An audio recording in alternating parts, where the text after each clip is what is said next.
शाम की भांति इस शाम भी अजय अपने दोस्तों के साथ उस पार्क में घूमने के लिए निकला था। तभी उन्हें एक आवाज सुनाई दी। वह आवाज बहुत ही डरावनी और बहुत ही अजीब थी। अजय और उनके दोस्त यहाँ सुनकर वहाँ से भाग खड़े हुए। यह कहानी अजय की है, जो एक छोटे से शहर में रहता था। अजय एक साधारण लड़का था, जिसे पढ़ाई और अपने दोस्तों के साथ समय बिताना अच्छा लगता था। अजय एक कॉलेज का स्टूडेंट था। एक दिन कॉलेज में उसकी मुलाकात निधि से हुई। निधि बेहद खूबसूरत और रहस्यमयी थी। कुछ ही दिनों के मुलाकातों में दोनों के बीच दोस्ती हुई और जल्द ही यहाँ दोस्ती प्यार में बदल गई।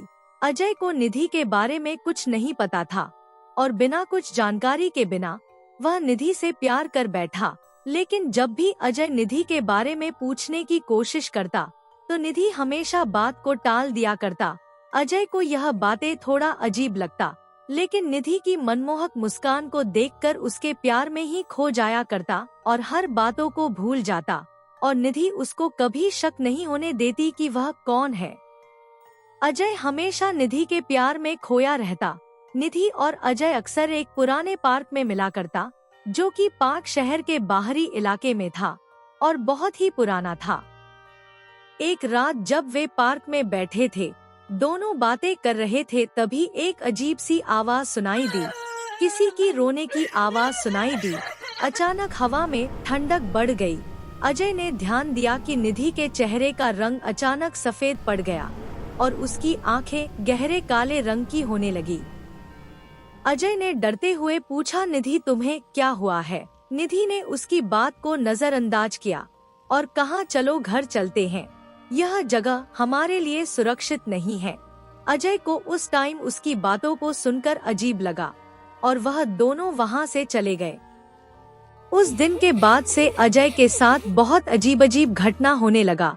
वह कभी अपने गाड़ी से गिर जाता तो कभी चलते चलते गिरना। एक रात जब अजय अपने घर में सोया रहता है तो उसे लगता है कि खिड़की के पास कोई खड़ा है, लेकिन वह उस जगह पर जाकर देखता है, वहाँ कोई नहीं होता और उसे लगता है कि कोई तो है जो मुझे बार बार देख रहा है। फिर उस दिन अजय पूरी रात सो नहीं पाता है।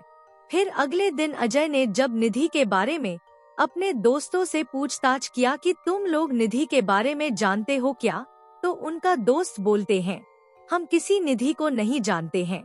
लेकिन एक दोस्त बोलता है, मैंने उसके बारे में सुना है कि वह शहर के बाहरी इलाके एक जंगल में रहता है। अजय यहाँ सब बातें सुनकर काफी डरने लगा। फिर एक दिन अजय ने निधि का पीछा किया तो निधि सीधी एक जंगल के पास पहुँचा। जब निधि उसके अंदर जाने लगा तो अजय यह सब देखकर अजय का हालत खराब हो गया। जिसके अंदर निधि गई वह एक पुराना खंडहर हवेली थी और अजय ने भी अंदर दाखिल किया तो अंदर एक बूढ़ी औरत मिली। अजय उस बूढ़ी औरत को देखकर काफी ज्यादा डर गया। हिम्मत करके अजय ने उस बूढ़ी औरत से पूछा कि निधि कौन है और यहाँ क्या कर रही है। बूढ़ी औरत ने कहा, निधि मेरी बेटी थी, हम दोनों इसी हवेली में रहते थे।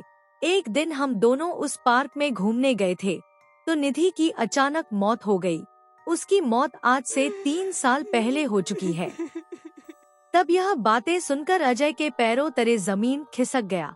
अजय को पता चला कि निधि एक भूत है और इसलिए मुझे निधि इस पार्क में बुलाया करती थी।